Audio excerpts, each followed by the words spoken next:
بسم اللہ الرحمن الرحیم۔ السلام علیکم ورحمۃ اللہ وبرکاتہ۔ رزق کی تنگی کے مسائل سے نجات۔ محترم ناظرین کرام، اگر قرآن و حدیث میں بتائے ہوئے نسخوں کو استعمال کیا جائے تو اس پریشانی سے نجات مل سکتی ہے۔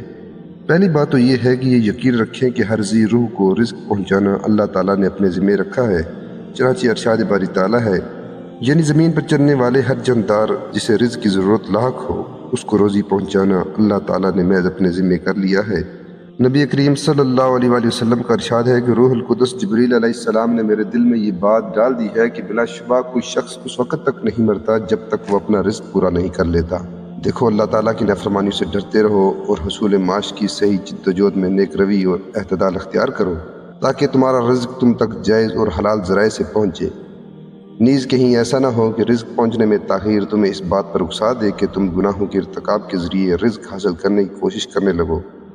حقیقت یہ ہے کہ جو چیز اللہ کے پاس ہے اس کو اس کی اطاعت اور خوشنودی کے ذریعے حاصل کیا جا سکتا ہے۔ درود شریف۔ حضرت ابو سعید رضی اللہ تعالیٰ عنہ سے روایت ہے کہ جس شخص کو منظور ہو کہ میرا مال بڑھ جائے وہ یوں کہا کرے، اللہم صلی علی محمد عبدک ورسولک وعلی المؤمنین والمؤمنات وعلی المسلمین والمسلمات۔ خدمت والدین۔ حدیث شریف میں ہے کہ حضور نبی کریم صلی اللہ علیہ وآلہ وسلم نے ارشاد فرمایا کہ جو شخص رزق کی کشادگی اور عمر کی زیادتی کا خواہشمند ہو اس کو چاہیے کہ صلہ رحمی کرے اور ماں باپ کے ساتھ اچھا سلوک کرے۔ استغفار کی کثرت سے بھی پریشانیاں دور ہوتی ہیں اور رزق میں برکت پیدا ہوتی ہے۔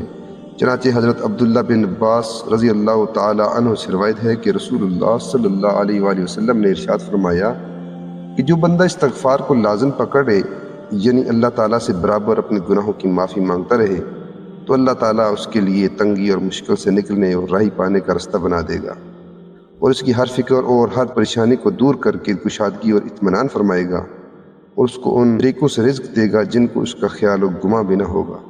صدقہ۔ حضور نبی کریم صلی اللہ علیہ وآلہ وسلم نے ارشاد فرمایا کہ کثرت سے صدقہ دو، چھپے اور ظاہر، ثواب پاؤ گے اور تعریف کیے جاؤ گے اور روزی دیے جاؤ گے اور مدد کیے جاؤ گے۔ کمزوروں کی دل جوئی۔ حضور نبی کریم صلی اللہ علیہ وآلہ وسلم نے ارشاد فرمایا کہ مجھ کو یعنی میری خوشی کو کمزوروں کی دل جوئی میں تلاش کرو، کیونکہ کمزوروں کی وجہ سے تم کو بھی رزق دیا جاتا ہے، یا یوں فرمایا کہ تمہاری مدد کی جاتی ہے۔ نکاح۔